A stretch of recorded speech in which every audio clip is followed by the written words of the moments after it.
Covering the Northern Bahamas, you're watching the Bahamas Tonight, Northern Edition. Welcome back. Grand Bahama was in for a treat over the weekend as the Royal Bahamas Police Force Band and the Royal Bahamas Defense Force Band went head-to-head as a part of the 45th Bahamas Independence celebrations on Grand Bahama. Kimberly Mulling says the two bands gave a history lesson. The bands of the Royal Bahamas Defense Force and Royal Bahamas Police Force came together to put on a spectacular show performing various movements, telling stories about what it was like in the Bahamas before and after independence through music. The Defense Force Band performed a song reminding us of the fight for freedom, Negro Spiritual, Wade in the Water, before moving on to the riot with Ronnie Butler's Kern Down Burma Road. And to commemorate independence, they ended with Bill Stubbs, Sir Lyndon, marching off with We've Come This Far by Faith. The Police Force Band took the crowd through Emancipation with Lift Every Voice and Sing, and the Redemption Song, and then the New Bahamas. Spectators heard Independence Bahamas, Going Back to the Island, and Gumbe Time before Constable Rovan Carey performed Gimme My Culture. Both bands performed endlessly together, and other hit songs like Looking Pretty and Smiling, and I'm Pressing On, before ending with The Day Thou Gavest Sunset and the Bahamian National Anthem. Following the beat retreat, everyone then made their way to the Count Basie Square where the celebrations continued. Deputy Prime Minister, the Honourable K. Peter Turnquest, says he was moved by the wonderful display of talent and enjoyed seeing both bands perform together on Grand Bahama. I think, the police force band in particular brings out such pride in us Bahamians, and we're just excited to see them, to have them perform, and the performances themselves, I mean, are so wonderfully done. I think it can't help, even if you are questioning where we're going. It cannot help but inspire you as a Bahamian, as a patriotic Bahamian, to just want to get involved and to do better for our country. A number of children attended the beat retreat and cultural show. Deputy Prime Minister Turnquest says it was heartwarming to see them.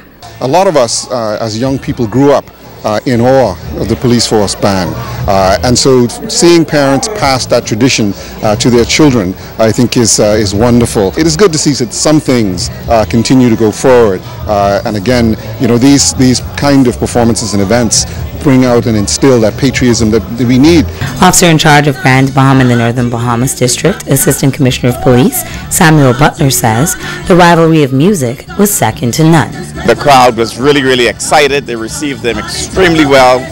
But more importantly, we're here to celebrate our 45th independence anniversary. And even as they demonstrated in song and in music and actually reminded us of the history of from whence we came, we are certainly delighted to be here and proud to be Bahamian.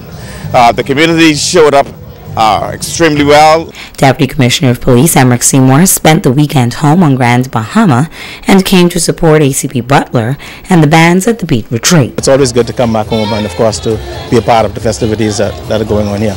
I'm well pleased with what I'm seeing. The Grand Bahamian community is of course receptive to everything that's going on, and of course, listen, you're talking about 45 years of our independence, and of course all right-thinking Bahamians should join in the festivities because we will not see 45 years again. Spectators Pamela Seymour and Jonathan Munnings both had a great time. I surely did enjoy today's beat retreat, and I was so proud to see that we had the Defense Force band with us this time, so that was really a treat, and to see both of them put on their show, and both of them were really good. It was excellent. I loved the marching, how precise they were, and my daughter was dancing like crazy. Defense Force, I appreciated them a lot. They were very good, as well as the police band was also excellent. And I hope that they will continue to come to Grand Bahama in future references and future years, but we enjoyed it tremendously. Kimberly Mullings, ZNS Network News.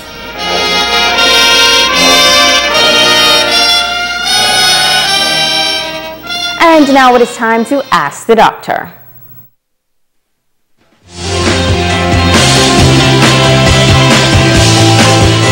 I'm Dr. Monique Pratt. Welcome. Miguel asked, as a single father, how can I talk to my teenage daughter about sex? Thanks for asking such an important question, Miguel.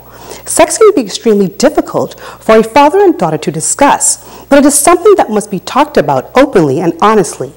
The subject of sex is something that cannot be avoided, as it is commonly displayed in some sort in news, entertainment, and advertising.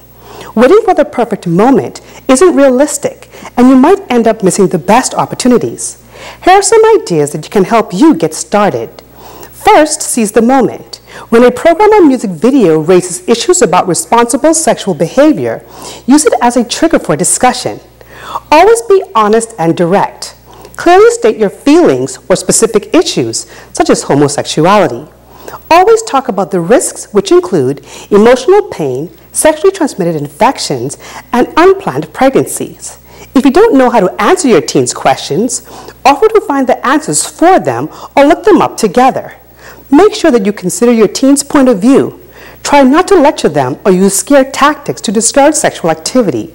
Instead, listen to them carefully and try to understand their challenges, concerns, and pressures. You should also let your teen know it's okay to talk about sex or whenever they have a question or concern.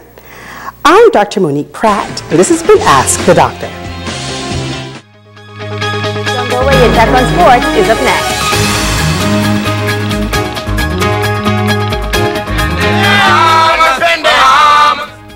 I'll be Independence, Bahamas. Bahamas for